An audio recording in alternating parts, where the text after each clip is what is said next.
Hello friends, welcome to silver line YouTube channel. இன்றைக்கி நம்ம வீட்டில் சண்டே ஸ்பெஷல் என்னென்னு பார்த்தீங்கன்னாக்கா ஃபிஷ் அண்ட் ப்ரான் தான் வாங்கியிருக்கோம்.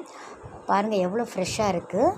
இந்த மீனில் நம்ம நடுவில் ஒரு கோடு போட்டிருக்கோம். அப்போ தான் அந்த மசாலாலாம் அதில் ஸ்பைசஸ்லாம் நல்லா ஊறி குழம்பு வச்சாலும் சரி, நம்ம இதை பாயில் பண்ணாலும் சரி, ரொம்பவே நல்லா டேஸ்ட்டாக இருக்கும். இறால் பார்த்திங்கனாக்கா இது குட்டி குட்டி இறால் தான்.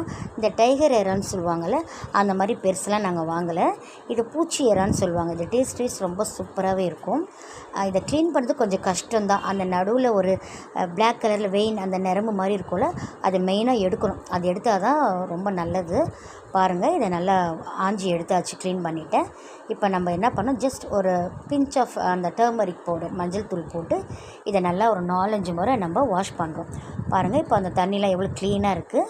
அதுக்கப்புறம் இதை நல்லா புழிஞ்சிட்டு நம்ம இதுக்கு ஒரு பேஸ்ட் ரெடி பண்ண போகிறோம். பாருங்கள், சின்ன வெங்காயம், ஒரு சின்ன தக்காளி, அதான் சாம்பார் வெங்காயம், குட்டி தக்காளி ஒன்று, கருவேப்பிலை இலைகள், இஞ்சி பூண்டு பேஸ்ட், இதெல்லாமே நம்ம மிக்சியில் போட்டு ஒரு ஃபைன் பேஸ்ட்டாக நம்ம அரைக்க போகிறோம். அரைச்சிட்டு இதை பாருங்கள், இப்போ அதை அரைச்சி எடுத்துகிட்டு வந்துட்டோம். இந்த இறால் நம்ம க்ளீன் பண்ணியிருக்கோம் இல்லையா, அதில் அதை போடணும். போட்டுட்டு அதுக்கப்புறமா அது கூட நம்ம என்ன ஆட் பண்ணணும்னு பார்த்தீங்கன்னாக்கா, கொஞ்சம் மிளகாத்தூள், மஞ்சள் தூள், கொஞ்சம் உப்பு, பெப்பரும் நான் ஆட் பண்ணியிருக்கேன். அப்போ தான் அந்த ஸ்மெல்லாம் நம்மளுக்கு வராது, டேஸ்ட் வைஸும் நல்லது. பெப்பர் போடும்போது டேஸ்ட் கொஞ்சம் நல்லாவே நம்மளுக்கு கிடைக்கும். அதுக்கப்புறம் இந்த அயன் பேன் வச்சு நம்ம ஆயில் அப்ளை பண்ணிவிட்டு அது ஹீட் ஆன பிறகு இந்த இறாலில் நம்ம அதில் போடணும். தண்ணிலாம் நம்ம ரொம்ப ஊற்றக்கூடாது. ஏன்னா இந்த வெங்காயம், தக்காளி, இஞ்சி பூண்டில் இருக்கிற அந்த வாட்டரே அதுக்கு பாருங்கள், பெப்பர் ஆட் பண்ணுறேன் பாருங்கள், அதுவே அதுக்கு போதுமானதாக இருக்கும். ஸோ நம்ம நல்லா ஒரு தட்டு போட்டு அதை மூடிட்டோம்னா நல்லா அந்த ஆயிலில் பாருங்கள், கருவேப்பிலை இலைகள் போடுறேன்.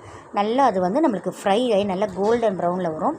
ஃபைனலாக அது நல்லா ஒரு சுக்காவாக வரும். அந்த ஒரு இதில் வந்த பிறகு நம்ம ஸ்டவ் ஆஃப் பண்ண வேண்டியதான். பாருங்கள் ஃபைனலாக எப்படி வரும்ன்றதை நீங்கள் பாருங்கள். நீங்களும் வந்துருச்சு பாருங்கள், எவ்வளோ அழகாக இருக்குது பார்க்கும் போதே.